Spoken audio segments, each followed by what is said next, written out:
lebih susah lagi untuk lebih sulit. Iya kan istilahnya kan ada kulit luar, kulit dalam. Iya. Kulit luarnya ketarik, tapi kulit dalamnya masih lengket. Assalamualaikum warahmatullahi wabarakatuh.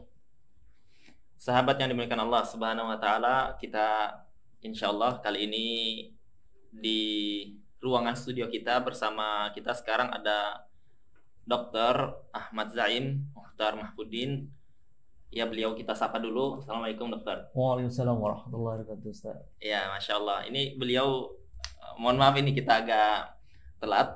Ya, kita mau bincang-bincang pemirsa seputar masalah sunat dokter ya. Insyaallah. Ya, kita mau tahu masalah sunat ini dari sisi kesehatan.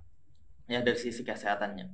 Karena kalau kita bicara masalah seputar hukum dan lain-lain, kita sudah dapat kajiannya itu sudah banyak ya. Ya, cuman kita masalah sekarang ini seputar sunat ini dari sisi kesehatan. Ya, itu yang kita ingin tanyakan, kita ingin tahu dengan beliau langsung yang memang notabene kegiatannya di dunia sunat ya. Iya, Ustaz. Ya, jadi kita sapa dulu pemirsa siapa beliau ini, namanya, kemudian kita ingin kenal ya, sudah punya istri atau gimana?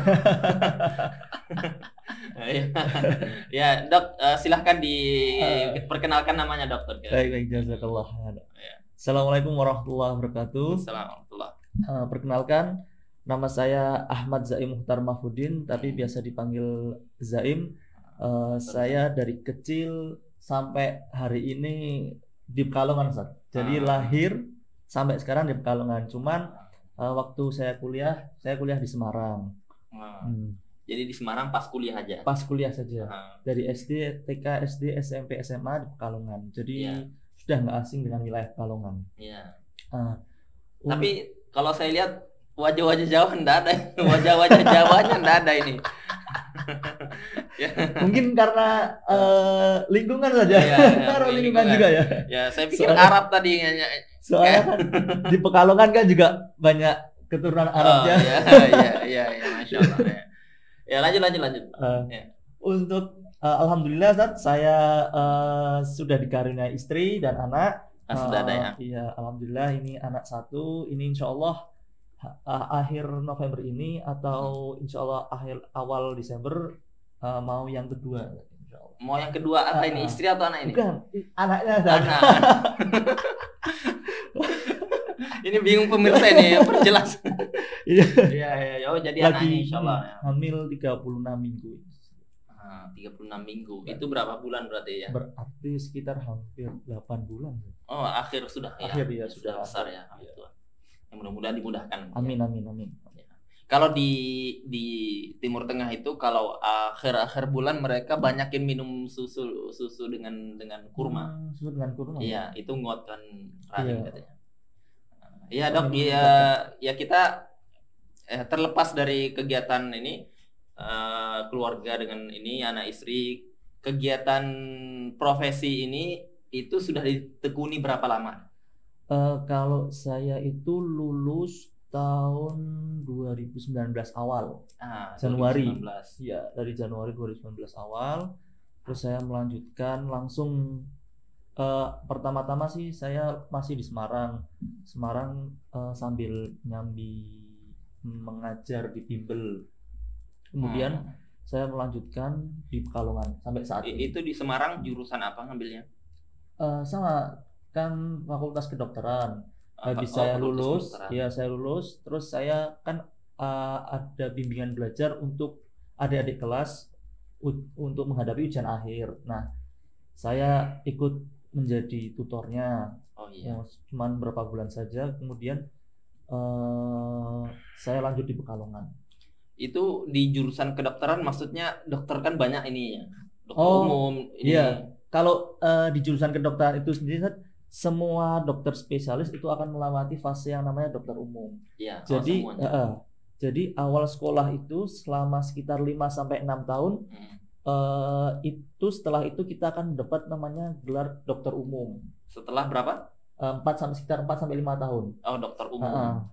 Jadi di bawah 4 tahun nggak ada? Di bawah 4 tahun nggak ada. Oh, akselerasi enggak ada Nggak ya? ada, nggak ada akselerasi. Biasanya kan kalau di jurusan lain kimia, jurusan matematika ada ya. Kalau di kedokteran waktunya yang udah terlampau sudah mepet, jadi nggak bisa mengambil banyak SKS. Gitu. Jadi kayak bisa lulus tepat waktu, tidak bisa maju tapi bisa mundur. Bisa jadi 5 tahun bisa bahkan 6 lebih. tahun, 7 tahun bisa. Cuman untuk maju jadi 4 tahun nggak bisa. Itu milih jurusan kedokteran memang pribadi? Pribadi. Karena gitu. Mungkin lingkungan saya yang dari kecil kedokteran jadi sudah. Maksudnya kedokteran apa ini, orang tua? Orang tua. Orang tua kan juga dokter. Jadi dari kecil Bapak lihat lingkungan Bapak dokter, berarti. Jadi sudah terbiasa. Oh gitu. Kalau ibu bukan? Ibu dokter juga. Oh dokter juga.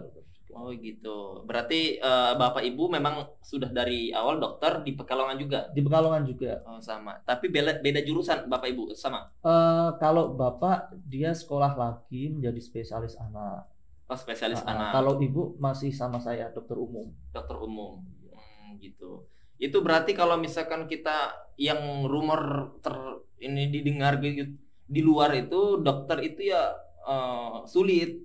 Ya, harus begadang terus. Ya, maksudnya masuk kuliahnya itu. Ya, tesnya berat. Itu betul atau tidak, Dok? Sebenarnya sih nggak cuma dokter saja. Semua jurusan kalau menurut saya itu harus ada perjuangan. Oh iya, benar. Semua jurusan itu pasti sulit dan pasti butuh istilahnya giroh lebih lah, perjuangan yang lebih. Nggak cuma dokter. Ya mungkin memang kalau menurut saya ya kalau yang saya alami memang waktunya padat ya. Padat ya. Karena memang banyak teorinya, banyak teori, banyak praktikum. Kan kita kan juga ada tugas, terus harus namanya itu maju presentasi, maju jurnal, terus harus ketemu pasiennya juga, harus mencari kasus kan. Berarti memang butuh ini ya, butuh teori dan praktikum harus imbang. Praktikum ya, iya benar. Nah itu kalau misalkan dokter arahnya ke sunat itu gimana? Sebenarnya semua dokter bisa sunat. Semua dokter. Semua dokter. Yang dokter umum aja sudah bisa. Sudah bisa. Oh gitu. Cuman kalau mau mengambil istilahnya kan sunat kan ada beberapa metode. Banyak metodenya sekarang. Alhamdulillah pada zaman sekarang ini Allah telah memudahkan. Iya. Nggak seperti dulu kan. Kalau dulu kan masih istilahnya tradisional banget. Sekarang udah modern, jadi udah berkembang banyak metode. Jadi pakar-pakar metode itu dia membuat istilahnya seminar untuk melatih keterampilan dokter. Nah, jadi sebentar, ini jurusan sunat ini ndak ada kuliah khusus ya? Nggak ada. Oh, ndak ada. Ya kayak militer itu kan ada dokter sunatnya, itu bukan dia kuliah atau enggak ya? Dokter sunat itu insya Allah dokter umum bisa semua untuk dokter sunatnya. Tinggal kita mau memperdalam bagian metode apa seumpama. Ya, kita ikut seminar itu. Metode maksudnya gimana? Kan nanti kan metodenya kan banyak kan. Ada metode laser. Oh gitu. Biasanya yang tradisional sih kalau yang dokter-dokter umum biasanya kan konvensional pakai gunting atau laser. Sekarang kan ada metode klem. Ada metode stapler dan lain sebagainya. Itu sudah pernah nyoba semuanya atau gimana? Kalau semuanya belum. Yang nyoba itu paling yang konvensional seperti gunting, terus metode klem dan lain. Itu dok, ya kita kan pernah lihat orang tua zaman dulu ya, pakai bambu gitu ya. Nah itu. Lah itu gimana menurut medis itu? Kalau menurut medis itu kurang steril kan? Oh kurang steril ya? Pertama dia kurang steril, yang kedua kurang tajam. Oh iya, bambunya. Khawatirnya pas sudah pertengahan, udah robek gitu. Udah putus gitu. Terus takutnya juga kan nggak, kalau pakai bambu itu kan yang dipotong kan cuman namanya kan kulup tat. Iya. Nah kulupnya lah, kalau yang kepalanya ikut kan malah nggak ada gantinya. Kalau sekarang kan ada ditutup dengan klem. Klem itu untuk melindungi kepalanya lah supaya biar nggak kepotong. Iya, saya pernah lihat yang itu yang kayak bunderan gitu ya, masukkan gitu ya. Masukkan. Oh iya benar. Dia itu apa, pipa atau apa maksudnya? Seperti apa ya? Seperti cincin maksudnya? Iya seperti cincin, dia agak kayak ya? Kayak pipa gitu, plastik gitu ya? Plastik pakainya. Oh, memang plastik gitu ya? Ya itu memang plastik. Tujuannya untuk itu ya, untuk masukkan ini. Nah itu salah satu metode, tapi masih ada metode banyak, Ustaz. Iya, iya. Ya itu kalau misalkan orang yang dia sudah dokter, dia sudah sunat, dia kalau ada kecelakaan itu gimana? Dia sudah dokter, dia sudah sunat. Dia dokter, dia punya izin dokter ya. Kemudian dia sunat. Dia kan tadi dokter itu siapa aja bisa sunat gitu. Kemudian dia ya dokter ya bisa juga salah gitu ya. Iya. Mungkin terpotong atau gimana gitu kan. Tergantung kesalahannya fatal atau enggak, Ustaz. Itu tapi itu masuk maksudnya dalam dunia medis sendiri gimana, maksudnya perjanjiannya atau ininya? Oh, itu kan kalau di dunia medis sendiri itu kan ada namanya komite etika, istilahnya etikanya. Etika benar. Etika dan etika profesinya. Nah, itu kalau seumpama memang itu kesalahan yang fatal seperti kepotong glandnya. Nah, itu nanti bisa dokter itu kena kasus. Oh gitu. Tapi kalau seputar hanya perdarahan yang banyak dan itu bisa istilahnya direparasi, nah itu nggak masalah karena memang resikonya seperti itu kan, orang kan beda-beda. Ada orang yang mengandung penyakit yang namanya hemofili. Apa itu? Hemofili itu dia kalau keluar darah dia tidak bisa berhenti, tidak ada faktor pembekuannya. Kayak diabetes gitu ya? Bukan, itu penyakit kayak diabetes gitu ya? Itu penyakit namanya penyakit keturunan, bukan diabetes. Itu memang sudah dari sananya. Jadi kalau saat luka nih darahnya ngucur terus. Kan kalau kita kan biasanya kan ada faktor pembekuan sehingga darah itu berhenti. Berarti itu tadi nggak normal ya? Itu nggak normal. Nah kalau seperti itu kan kita kan nggak tahu juga orang itu apakah ada penyakit hemofili atau tidak. Nah itu seperti itu. Kita mau tanya dia juga, dia boleh jadi nggak jujur gitu ya. Terus kalau misalkan yang dunia medis itu sendiri, tadi katanya ada yang mau sunatnya laser, ada yang terbaru itu tadi apa, pakai cincin tadi? Lem stapler. Itu butuh dipelajari lagi berarti? Iya, butuh dipelajari dan istilahnya belajar dengan ahlinya. Kan itu kan ada penciptanya. Oh gitu. Soalnya kan yang itu dokter juga belum tentu. Iya. Ada praktisi atau praktisi kesehatan. Oh iya, maksudnya kan dia memang ahli. Iya, memang ahli. Iya. Ahli di bidangnya. Cuman kan mereka menciptakan alat dan kita harus belajar kepada si praktisinya tersebut bagaimana cara menggunakan alat ini. Oh gitu. Kan setiap alat kan beda-beda. Walaupun sih sebenarnya itu bisa kita lakukan dengan melihat di internet. Cuman untuk kalau sudah lihat di internet dengan praktik secara langsung itu agak maksudnya kurang maksimal lah. Kurang maksimal. Jadi kalau misalkan dia yang praktisi tadi itu dia bukan jurusan dokter, dia bisa. Dia bukan jurusan dokter, tapi jurusan kesehatan. Kesehatan. Seperti contoh perawat. Ya kayak sekarang kan tukang bekam sekarang kan kesehatan juga hitungannya. Kesehatan yang tersertifikasi. Yang ada sertifikasi. Ya benar. Itu maksud saya kan. Jadi nggak bisa siapapun aja mau sunat gitu. Iya, emang nggak bisa. Cuman kita melihat suatu daerah, kalau emang daerah itu terpencil. Oh gitu. Mau bagaimana lagi kan? Padahal kan sunat itu kan suatu hukum yang wajib. Iya. Jadi ada sebagian teman-teman dia pergi ke daerah NTT apa NTB gitu. Oh iya. Nah di situ nggak ada dokter, jauh dari dokter, jauh dari praktisi kesehatan lainnya. Iya benar. Akhirnya gimana? Akhirnya si teman-teman kami itu mengajari ustadznya untuk menyunat. Oh iya, solusi ya benar. Solusinya seperti jadi itu diajarin paling sepekan 2 pekan bisa ya? Insya Allah bisa. Oh iya. Ini sebenarnya kalau kita melihat. Tapi kalau terpaksa, tapi kan kalau di kota-kota besar, nah itu masih ada. Yang paling berbahaya dari sunat itu kesalahan apa yang paling fatal adalah kesalahan kepotong kepalanya. Paling fatal itu. Ampun dah.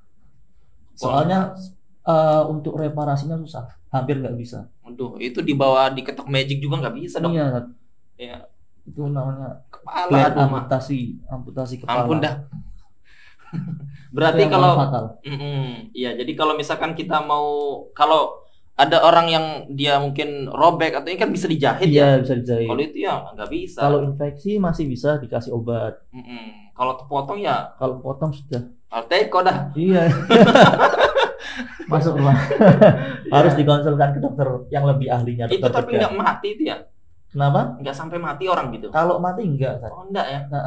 Cuman ya harapan hidupnya mungkin ya. Iya. Stresnya Ya, gitu stres, kan. ya Allah. Kasihan. Itu nggak bisa tumbuh, Dok. Ini maksudnya saya memang nggak paham nih. Bisa tumbuh? Nggak bisa. Iya, dicangkok atau apa gitu ya? Ya mungkin nanti ya perkembangan ilmu pengetahuan ya. Kalau sampai sekarang sih saya belum menemukan adanya cangkok kepala penis gitu. Ya. Tapi pernah ada kasus ya? Pernah. Ya Allah, di mana itu, Dok? Itu pernah lihat langsung atau berita? Atau Berita. apa? Berita.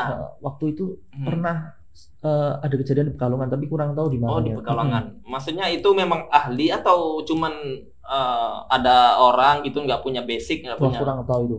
Oh, nggak tahu. Ya, yang ngeri juga ya. Kalau usia yang bagus. Nah, masalah usia itu sebenarnya di Indonesia kan sunat itu paling banyak itu ada di negara Muslim. Ya, benar. Contoh itu Indonesia, Malaysia, negara Timur Tengah dan Afrika Utara. Itu kalau negara Timur Tengah itu rata-rata sunatnya usianya kurang dari setahun. Iya betul, memang seperti itu. Iya kan? Iya. Nah, kalau masih di Indonesia dan Malaysia itu rata-rata memang lebih dari setahun, hampir sekitar umur 7 sampai 12 tahun. Itu rata-rata di Indonesia. Nah, cuman kalau dari segi kesehatan itu paling bagus itu memang usia di bawah setahun. Oh, malah karena di Timur Tengah yang bagus ya. Yang pertama kan fungsi dari sunat itu dia mencegah adanya infeksi saluran kemih. Mencegah infeksi saluran kemih. Infeksi saluran buang air kecil kan. Nah, pada anak kecil sendiri itu sering terjadi infeksi, tetapi gejalanya berbeda. Contoh, ada yang gejalanya demam terus menerus, naik turun, nanti hilang lagi, demam lagi, hilang lagi, demam lagi, tidak tahu penyebabnya. Nah, itu bisa kemungkinan dari infeksi di saluran kemihnya. Itu di dalam, berarti dalam, bagian dalam. Kan belum disunat nih kan? Iya. Yang kedua, dia gejalanya itu memang nyeri di alat kelaminnya. Iya. Atau yang ketiga bahkan dia tidak ada gejala. Oh, ini yang namanya silent disease. Oh, ini yang nggak ada gejala ya. Dia tidak ada gejala, cuman dia makanya banyak kok nggak tumbuh-tumbuh, maksudnya nggak besar-besar. Oh gitu. Ya. Jadi itu infeksi kronis namanya. Infeksi saluran kemih yang kronis itu bisa menyebabkan pertumbuhan anak itu tidak maksimal. Nah, makanya kalau zaman dulu itu ayo sunat biar tambah besar. Ya, itu juga dari sisi kesehatannya bener. Ada juga karena mungkin dia itu menderita infeksi yang silent disease yang nggak ada gejalanya. Jadi dia makan banyak tetapi kok nggak tumbuh-tumbuh, nggak besar-besar. Tapi memang rata-rata yang habis sunat itu cepet tinggi ya. Iya. Maksudnya dia bukan gemuk tapi lebih cepet tinggi. Nah, nutrisinya masuknya nutrisinya dia terserap dengan maksimal. Oh iya. Kalau ada infeksi kronis, dia kan penyerapannya kurang maksimal. Iya. Nah, itu yang pertama. Jadi semakin istilahnya semakin muda, semakin kecil, itu malah mengurangi resiko terjadinya infeksi. Ya. Jadi tujuan utama sunat dari sisi medis itu selain yang tadi infeksi tadi itu banyak. Pertama infeksi, yang kedua mengurangi angka terjadinya kanker penis. Oh, ada kanker penis ya. Kanker penis. Itu saya malah baru dengar kanker penis ini. Oh, baru dengar. Ya, itu ada. Jadi makanya kan orang Muslim kan jarang ya karena sunat ini. Alhamdulillah ya. Alhamdulillah. Itu kalau usia kurang dari setahun, dia itu angkanya tinggi. Jadi semakin dia sunatnya semakin lama, resikonya lebih tinggi ya. Jadi kalau sunatnya semakin cepat, kurang dari 1 tahun, itu resikonya rendah. Iya. Semakin tinggi, semakin tinggi, semakin tinggi. Berarti di non muslim berarti lebih sering ya resikonya. Itu yang kedua berarti. Yang kedua. Yang ketiga apa? Yang ketiga itu memang apa namanya untuk efek dari biusnya juga minimal kalau anak kecil. Oh, jadi kita lebih yang apa sakitnya ini? Rasa sakitnya. Efek bius itu seperti nanti kalau kan kalau di bius kan dikasih obat, nah kan ada efek sampingnya. Nah itu kalau di anak kecil itu efek sampingnya lebih minimal. Oh, jadi itu ada efek samping ya? Ada efek samping. Kalau nggak semua orang, itu hanya beberapa orang tertentu saja. Itu apa pengaruh imun tubuh yang lemah? Itu pengaruhnya banyak, faktor-faktornya banyak. Ada faktor-faktor memang dari tubuhnya dia menerima zatnya itu berlebihan atau kurang, seperti orang yang dikasih obat seumpama obat paracetamol, dia ada yang efeknya itu langsung manjur, ada yang enggak. Itu kan efek dari tubuhnya, reseptor tubuhnya itu apakah dia menerimanya istilahnya menerima cepat. Itu cepat atau dia menerimanya lambat. Jadi memang setiap orang itu nggak bisa disamakan efek-efek obatnya itu. Oh gitu. Terus ini dok, kalau misalkan kita orang yang tidak sunat itu biasanya mudorotnya atau keburukannya itu negatifnya apa biasanya? Nggak sunat gitu. Sampai dewasa. Kalau sampai dewasa itu kan istilahnya pertama ada keburukan buat kita dan keburukan buat pasangan. Oh gitu. Jadi bukan keburukan buat kita saja, tapi keburukan buat pasangan. Apalagi yang sudah menikah. Kalau nggak disunat untuk kita, itu yang pertama akan rentan terjadinya infeksi. Infeksi tadi. Karena apa? Karena yang pertama, kalau anak kecil dia itu masih mengeluarkan air seni saja. Tapi kalau sudah dewasa, dia akan dicampur dengan mengeluarkan air sperma atau air mani. Makin tinggi resikonya. Makin tinggi resikonya infeksinya. Karena kalau sudah keluar air mani, di situ kan tertutup, lengket. Jadi itu sarang kuman lah istilahnya. Ya itu kan kotor ya kalau tadi ini. Kotor ya. Terus kedua, itu juga meningkatkan resiko tertularnya penyakit HIV. Itu kalau orang-orang yang tidak disunat itu resikonya tinggi. Resiko. Itu kan kalau laki-laki ya. Kalau wanita itu apa resikonya? Kalau wanita sama. Jadi menularkan infeksi pada namanya infeksi menular seksual. Iya. Ini kan kalau saya kan pernah di Timur Tengah itu mereka ada Yaman Utara, Yaman Selatan. Yaman Utara ini terkenal nggak ada yang sunat itu perempuannya gitu loh. Kalau di Yaman Selatan Hadramaut semisal itu ya rata-rata sunat. Oh perempuannya? Perempuannya sunat. Perempuannya di Hadramaut. Apa yang laki-lakinya? Laki-laki sunat semua. Laki-laki sunat semua. Tapi perempuannya ya? Perempuannya. Wah kalau sunat perempuan itu saya belum menemukan adanya manfaat. Jadi kalau dari sisi medis ya. Manfaat maksudnya gimana? Manfaat dari perempuan sunat. Oh maksudnya bagus nggak usah sunat gitu? Nah itu belum tahu saya. Maksudnya apakah wanita itu harus sunat atau tidak? Lebih baik dia tidak disunat atau disunat? Itu yang saya cari. Memang wallahu alam, tapi saya kurang tahu. Itu tidak ada manfaatnya ketika disunat. Oh belum dapat. Belum gitu. belum ada. Mungkin belum ada ya. Belum ada secara medis ya. Secara medis. Kalau kita di sana itu ya itu terlepas dari pandangan fikih. Kalau pandangan fikih memang berselisih, ulama ada yang mewajibkan, ada yang tidak wajib. Kalau di sana memang yang Hadramaut itu berpandangan wajib karena mazhabnya mazhab Syafi'i. Mazhab Syafi'i itu wajib. Jadi mereka ini versi mereka ya. Kalau tidak disunat itu syahwatnya terlalu berlebihan. Oh iya. Pernah dengar? Pernah dengar Ustaz. Nah ini memang seperti itu fakta di sana. Jadi kalau misalkan tidak sunat itu mereka tidak sebanding dengan yang pria. Jadi kalau misalkan tidak sebanding, ya itu cekcok, cerai dan seterusnya. Khawatir ke arah situ arahnya. Makanya kalau di hadis itu kan disebutkan Nabi SAW memerintahkan ada tukang sunat wanita di zaman itu.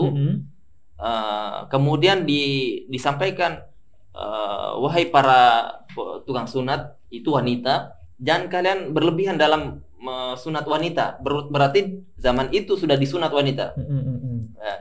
Jangan kalian berlebihan, cukup sedikit dari kulit, isinya itu, hadisnya itu kulit itu dipotong sedikit, yang dia tujuannya itu tadi untuk membuat suami lebih suka, ya. Di hadis itu ada sebutkan. Ya. Mungkin harus diteliti lebih lanjut, Ustaz. Jadi itu arahnya itu tadi yang di lapangan terkait syahwat itu ada nyambung ke hadis. Jadi kalau misalkan dia itu tidak disunat, malah dia kalah laki-lakinya ini, ya, dibandingkan perempuannya. Oh, berarti kalau dalam masalah hadis tuh, kalau dalam masalah wanita itu syahwatnya lebih tinggi, kan? Ya, itu seperti itu. Oh, gitu. Jadi mereka disunat supaya biar syahwat mereka itu normal sama. Ya, normal. Ya, itu mungkin bagus dibaca lagi. Ya, itu harusnya diteliti lagi. Apalagi sebagai kita seorang Muslim yang dimana dominan ini adalah masalah dominan buat kita, kan? Gitu. Betul. Karena itu kan itu tadi sampai di madhab Syafi'i itu mewajibkan. Oh iya sih, ya. Harusnya diteliti lagi. Soalnya kan kita sebagai seorang dokter itu masih mengambil dari dunia barat. Oh iya. Jadi mungkin penelitian mereka kan jarang yang melakukan sunat juga. Oh, di sana jarang malah? Jarang. Di barat? Jarang, kan? Oh.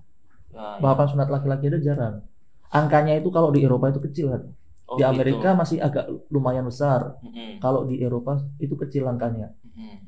Tapi di Hadramaut yang mereka rata-rata sunat, mereka di sana berlebihan sunatnya. Jadi saya kurang tahu ya apa yang dipotong itu bagian mana. Yang jelas mereka karena berlebihan, terlalu banyak yang terpotong, jadi syahwatnya kurang. Jadi ini karena saya di sana itu melihat masyarakat itu seperti itu. Jadi kalau misalkan mereka ketemu kita orang Indonesia, orang Malaysia, mereka tanya, ya Indonesia, saya mau nikah dengan orang Indonesia, wanita di sana sunat atau tidak? Jadi mereka nanya itu. Kenapa? Di sini banyak sunat, terlalu dalam mungkin maksudnya. Jadi barit itu tidak ada syahwat maksudnya. Kami cari yang seperti Yaman Utara katanya, yang dia itu nggak sunat. Berarti malah laki-lakinya. Ya jadi ya ini cerita di sana. Jadi banyak jadi kesalahan ini dalam masalah hubungan di sana. Gara-gara itu tadi, karena perempuannya disunat dan kedalaman jadi enggak punya atau kurang syahwatnya. Laki-lakinya tinggi, yang tadi tujuannya itu untuk biar sama normal. Jadi seperti itu. Jadi malah laki-lakinya dominan, Ustaz. Iya. Sampai di sana kan di Hadramaut sana terkenal, ya ini maksudnya seperti itu, di sana itu terkenal homo itu banyak. Itu seperti itu. Jadi sampai guru kami itu yang mufti di sana, mufti di Tarim, mengatakan ini tukang sunat di sini itu sunatnya sunat Fir'aun katanya. Ya, itu sampai seperti itu karena kebanyakan tadi. Ya, jadi sampai anak saya kan waktu anak saya perempuan kan di sana lahirnya. Kemudian dibawa ke tukang sunat itu diwanti-wanti itu. Diwanti-wanti, jangan kebanyakan, hati-hati. Ini orang Indonesia. Iya. Kan kalau dari sisi kalau ya tinggi-tinggi libido atau semisal, Indonesia kalah ya dengan Arab. Jadi dia nyampaikan ini Indonesia, hati-hati, jangan ini. Nanti malah hilang. Nggak ada sekali. Ya gitu. Iya sih. Kalau saya kurang mendalami karena memang saya juga nggak menyunat.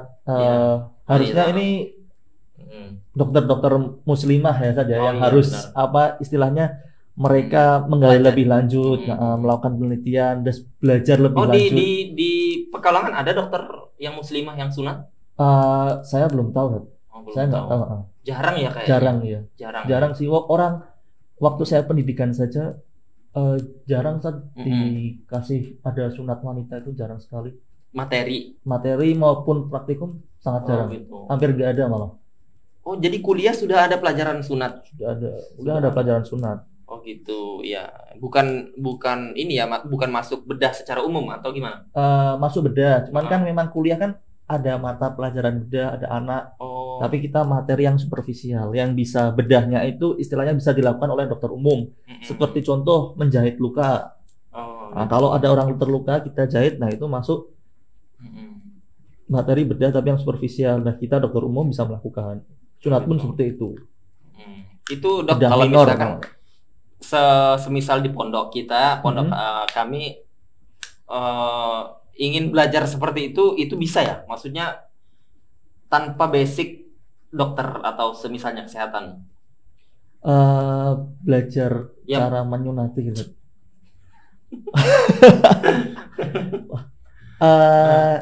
Ya sebenarnya sih bisa, cuman itu kan kalau sekarang kan negara kita kan negara hukum, semua itu tersertifikasi. Oh, sertifikasi yang kalau terkendala.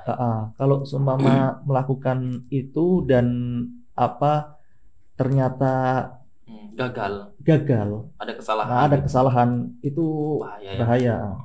Malah istilahnya mudaratnya lebih. Oh gitu. Atau enggak ada komplikasi-komplikasi apa? Kalau dokter kan kita kan sudah dijelaskan komplikasinya seperti ini. Oh iya. Ternyata jadi bukan cuma lihat dia sehat langsung dipotong gitu enggak ya? Enggak, banyak lah. Kita pertimbangannya banyak. Iya. Ternyata kalau semua anak gemuk, namanya burit penis.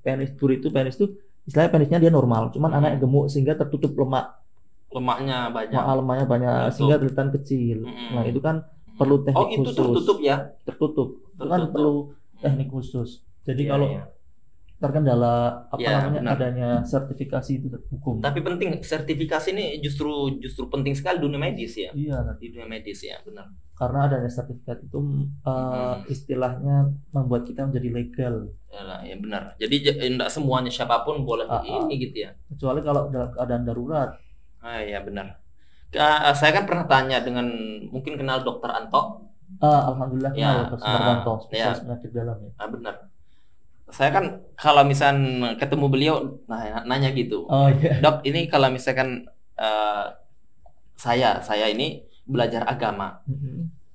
Saya mau belajar hadis bisa, saya mau belajar ini bisa. Nah, yang saya tangkap kalau dunia medis berarti lebih bisa lagi. Gitu. Ya, bisa kami pahami. Ya, kan dia maksudnya rumusnya itu mungkin dari A sampai Z enggak bertambah gitu. Itu benar dok, bisa kami pelajari, bisa enggak? Bisa Ustaz, dia bilang. Bisa. Berapa lama dok? Ya kalau misalkan ikut terus belajar, saya ajarin gitu, misalkan 1 tahun pun bisa belajar praktek. Tapi itu sertifikasinya nggak ada. Iya benar. Sebenarnya tuh kalau seumpama ada seorang mengikuti dokter terus nih. Iya. Dia sehari-hari mengikuti dokter dia bisa, Ustaz. Karena kebiasaan. Tetapi itu terkendala terhadap sertifikasi. Maksud kita kan terkadang kita butuh ya. Kita seperti di pesantren ini kan kita kalau sudah demam, panas itu kita bingung gitu loh. Yang seperti itu. Gini, kalau masih penyakit, dia kan ada obat itu kan ada yang obat kategori aman, dia yang label hijau, terus ada obat yang kategori label biru, ada obat yang kategori keras. Oh iya. Nah, itu label merah ya? Label merah. Iya. Tulisannya K merah. Iya. Nah, itu kalau dia masih label hijau, itu insya Allah masih dijual di warung-warung. Siapa aja bisa ya? Siapa aja bisa. Maksudnya di apotek-apotek tanpa harus resep dokter juga bisa. Cuman kalau seumpama itu obatnya sudah mengandung obat keras, itu harus menggunakan resep dokter. Resep dokternya. Kalau misalkan kita bicara masalah tadi sunat tadi itu kan ada kemungkinan kesalahan. Iya banyak. Iya. Itu dipelajari dengan yang ahli tadi atau di dokter tadi di kuliah? Dipelajari dokter di kuliah. Kan kesalahannya kan hampir sama. Semua metode kesalahannya ya seperti itu. Oh gitu. Jadi berarti orang yang medis sudah pelajari itu di kuliah. Kesalahannya kan istilahnya tergantung, kan ada yang ringan sampai berat. Kalau yang berat itu seperti potong kepala penis. Iya. Nah, terus kita juga sebelum sunat itu kita juga melihat, nggak semua orang itu bisa disunat oleh dokter umum seperti saya. Oh gitu. Ada beberapa kelainan dari penis itu yang tidak bisa disunat oleh saya. Harus ke ahlinya. Ahlinya itu siapa? Yaitu dokter bedah. Oh, bedah. Spesialis bedah. Contoh, kalau contohnya itu hipospadia sama epispadia. Apa itu hipospadia? Itu lubang keluar kencingnya itu di bawah, kan biasanya kan di depan sini. Oh, ada gitu ya? Ada kelainan di mana lubangnya itu di bawah sini, Tat. Atau epispadia di atas. Ya, di bawah kayak keran dong ya? Nggak gini, Tat. Bentuknya seperti ini, cuman lubangnya di sini. Oh, di bawah sini ya? Kan biasanya kan kita kan di ujung kan. Iya, iya. Nah, kalau ada kelainan yang di bawah sama di atas. Nah, itu dokter umum tidak bisa melakukan. Itu ada pernah lihat dapat seperti itu? Kalau pernah lihat belum, cuman memang dari teori ada. Oh, secara teori. Teori ada. Kalau dari maksudnya melihat secara orang, oh ini belum pernah. Nah, dokter pernah dengar ada orang punya 2 kelamin? Oh, kalau 2 kelamin itu apa namanya pernah dengar. Itu waktu kecil itu memang ada kelainan pada, bukan kelainan sih, ya hitungannya kelainan pada kromosom samaan hormon pertumbuhannya. Itu waktu kehamilan biasanya. Nanti itu ada terapi khususnya. Terapi khususnya itu memang maksudnya memang 2. Memang 2. Oh ya, benar ya. Cuman nanti setelah dia lahir, kita harus melihat perkembangan anak tersebut. Perkembangannya lebih ke arah mana? Oh iya. Seumpama perkembangannya lebih ke aktivitas dia, hormonnya dia, dan lain sebagainya. Itu ada spesialisnya sendiri, spesialis androgen namanya. Nah, itu diteliti. Oh, ini lebih cenderung ke arah wanita, atau ini cenderung ke arah laki-laki. Nah, nanti setelah cenderung ke arah wanita, ya berarti kita jadikan dia seperti wanita. Jadi dipotong? Wah, kalau itu nanti yang lebih lanjut, bisa mungkin dilakukan pembedahan atau apa? Ya, saya punya. Kan sebelumnya saya pernah dengar teori itu di kitab fikih. Karena saya notabene suka di fikih, jadi ini kita kadang ngomong ke syekh itu, ke guru kita, "Syekh, nggak usah dibahas ini, nggak ada kok." Ternyata ada. Ya, itu ada santri yang dia punya paman 2, dia bilang 2. Jadi saya sejak saat itu bersyukur gitu loh. Oh, ada kasusnya benar gitu loh, bukan nggak ada. Ya, jadi itu memang kelainan dari kecil ya. Kelainan dari kecil. Beda dengan transgender. Kalau transgender kan dia kan laki-laki, dia ingin berubah menjadi wanita. Iya, dioperasi ya. Iya. Tapi kalau itu memang dia kelainan, ada 2. Cuma nanti kita lihat perkembangan dari anak tersebut. Apakah anak itu cenderung ke arah laki-laki atau ke arah wanita? Bukan cuma cenderung gayanya juga, dari hormonnya, perkembangan payudaranya, semuanya. Gitu. Itu ada spesialisnya. Ada spesialisnya sendiri. Ya. Kalau misalkan kalau orang yang dia ndak sunat tadi itu memang berarti lebih banyak resiko ya. Berarti yang saya simpulkan ya, lebih banyak resiko kena tadi yang infeksi, tertular penyakit HIV. Kondiloma itu kayak cengger ayam, dia ada benjolan-benjolan di penisnya. Itu pengaruh enggak ke masalah libido dia apa? Kalau masalah libido enggak. Cuman masalah tingginya syahwat dia pengaruh? Enggak ya. Dia itu biasanya didapatkan karena memang hubungan yang pasangan istilahnya bergonta ganti pasangan dan lain sebagainya. Oh, itu yang HIV ya? Yang HIV, gonore, sifilis, kondiloma dan lain sebagainya.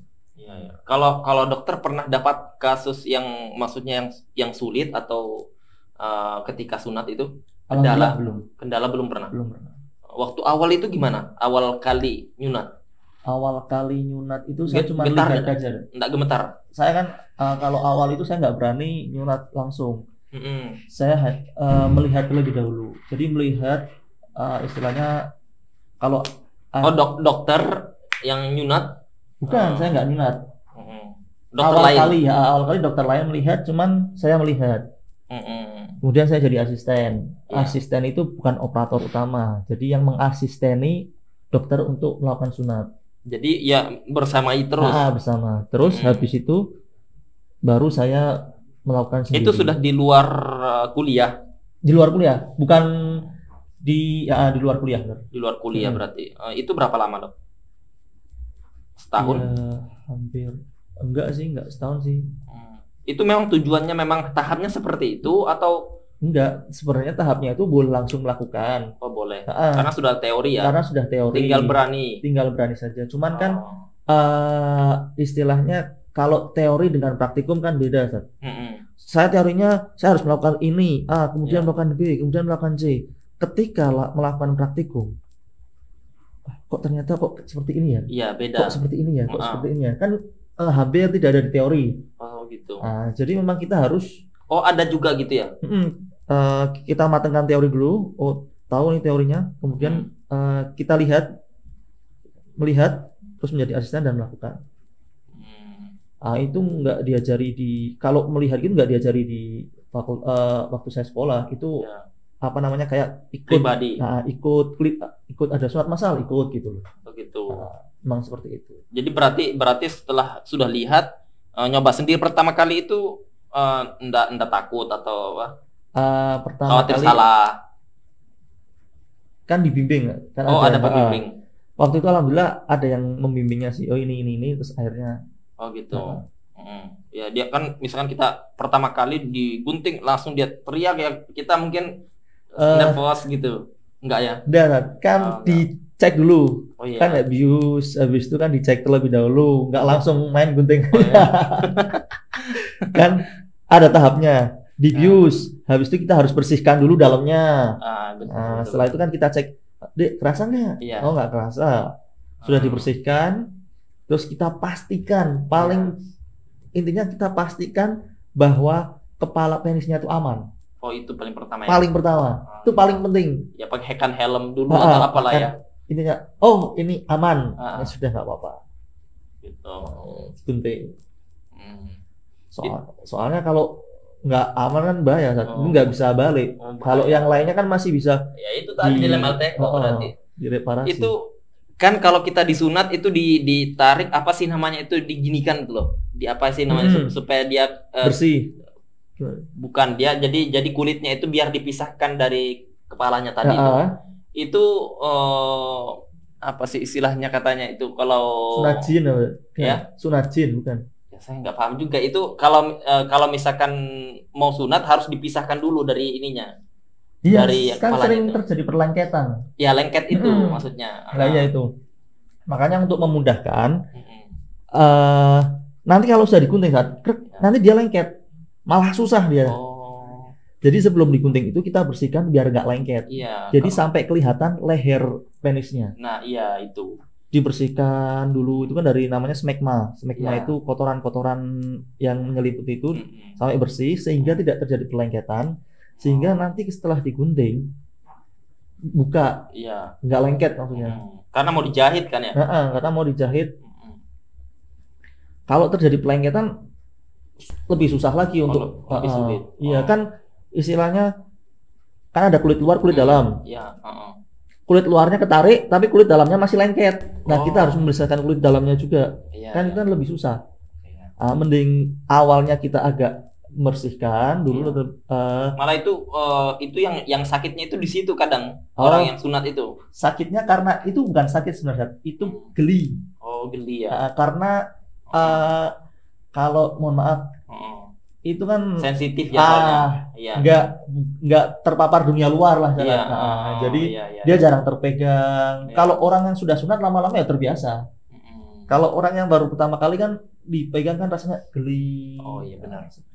Kalau kita dulu saya pribadi kalau dia belum masih lengket seperti itu belum waktunya sunat. Oh gitu. Ya, itu yang tersebar yang ya. Jadi kalau kita dengan teman-teman dulu ya, kalau kita mau sunat itu dilihat dulu. Kalau misalnya sudah terpisah berarti waktunya sunat. Kalau belum ya belum. Enggak, sebenarnya itu bisa dipisahkan sendiri. Saya punya pengalaman Dok, waktu saya itu disunat, saya itu Waktu itu posisinya diganti perban, pingsan. Ganti perban pingsan. Iya. Karena takut darah atau gimana? Iya, itu mungkin lapar mungkin ya, lapar. Emang kalau mau operasi biasanya, bukan operasi, kalau mau sunat diusahakan makan dulu kan? Iya. Buat menyiapkan mental. Iya, benar. Kalau nggak makan minum manis lah. Ya benar-benar. Itu pengalaman pribadi itu ya. Jadi kalau misalkan di dalam Islam gitu ya, dalam Islam memang kita laki-laki diperintahkan sunat ya, yang laki-laki saya pikir tidak ada persisian dalam masalah hukumnya. Tapi kalau perempuan tadi ada berselisih. Ya, ini menarik sebenarnya, kita kaji lagi masalah kenapa sih sampai kalau secara umum sunat perempuan disyariatkan kalau hukum fikih. Tapi tadi ada yang mengatakan sunnah, ada yang mengatakan wajib. Ya, itu memang ya ranahnya para medis berarti yang mengkaji masalah itu ya. Ya. Medis dan muslimah. Ya, muslimah. Kan nggak mungkin kalau seorang muslim berarti. Ya, kalau masih bayi kan bisa. Maksudnya usia satu. Ya. Tapi itu lebih sulit 1 tahun. Karena itu di Yaman rata-rata Aisyah itu usia 7 hari. 7 hari. Rata-rata. Kalau laki-laki memang ada penelitiannya lebih bagus kan? Laki-laki lebih bagus. 7 hari ke-7 sampai hari ke-8. Nah, berarti benar. Ya, jadi itu laki-laki perempuan sama. 7 hari, 10 hari itu sunat. Kalau saya ingatnya 7 hari Aisyah waktu itu dibawa. Ya, jadi memang berarti memang secara medis itu betul ya? Iya, itu lebih bagus. Lebih bagus. Jadi kurang dari setahun. Kalau di Indonesia kan ya sudah SMP ya, SD, SMP ya. Ya sudah besar. Tapi kalau usia bayi itu yang susah itu operatornya, seperti sayanya agak susah. Karena nangisnya. Bukan nangisnya, karena ukurannya kecil. Tetapi enaknya dia tidak berontak. Jadi kalau mau nangis aja gitu. Jadi kalau mau sunat lebih baik kurang dari setahun. Atau kalau setahun lebih, contoh usia 2 tahun sudah 3 tahun, wah itu lebih susah lagi Zat. Kalau ngamuk ya? Ngamuk itu. Kayaknya harus yang megangi kan orang banyak. Benar. Mending sekalian kurang dari setahun. Iya, dari sisi itunya.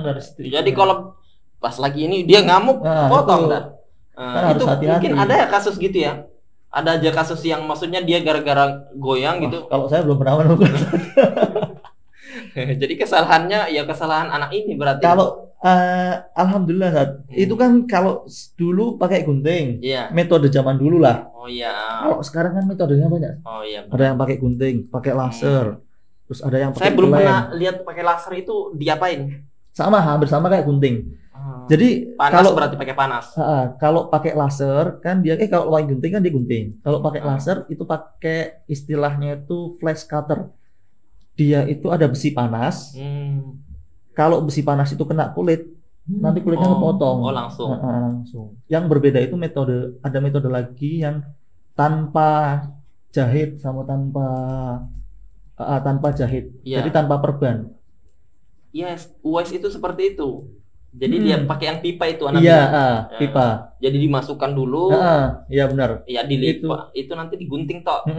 Ya setelah itu sudah jadi darah itu kayaknya nggak ada. Nggak ada. Darahnya minimal. Minim ya. Minim. Itu metode-metode yang baru. Jadi lebih anaknya lebih aman, safety dan juga posunatnya lebih mudah. Setelah sunatnya itu maksudnya kalau dulu kan kita dilarang beraktivitas berlebihan. Ya, benar. Ya. Seperti 24 jam harus kering. Nah, betul. Ya kan? Terus habis itu 3 hari nggak boleh aktivitas berlebihan.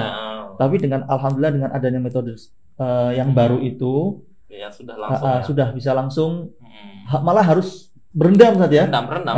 Harus berendam kan? Supaya lepas ininya. Supaya lepasnya lebih cepat. Iya, emang seperti itu. Terus sudah bisa beraktivitas biasa. Iya. Itu saya lihat juga memang ya baru pertama saya lihat jadi bagus. Ya, jadi potongnya itu juga rapi. Lebih rapi ya. Lebih rapi. Karena itu sistemnya kalau dalam bahasa kedokteran itu membuat nekrosis. Jadi cuma diikat aja. Nanti kulit yang bagian luar ikatannya dia tidak terkena pembuluh darah. Nah, iya, kayak terjepit gitu ya. Kalau suatu organ atau jaringan tidak terkena pembuluh darah, tidak terkena makanan kan. Iya. Jadi dia akan mati. Lah, matinya dia lama-lama hitam. Nanti setelah hitam, dia akan lepas sendiri. Sebenarnya kalau kena itu nggak usah dilepas, nggak apa-apa. Oh, bisa. Bisa. Dia akan lepas sendiri. Lepas sendiri, ya benar. Cuman kan agak berat. Iya. Nah, ini ada lagi yang lebih ringan lagi. Oh, ada lagi. Jadi dia lebih ringan daripada yang besar itu. Kalau dokter sendiri yang paling sering dipakai apa metodenya? Kalau paling sering dipakai itu klem. Yang atau yang tabung itu. Yang terbaru ini. Karena pertama untuk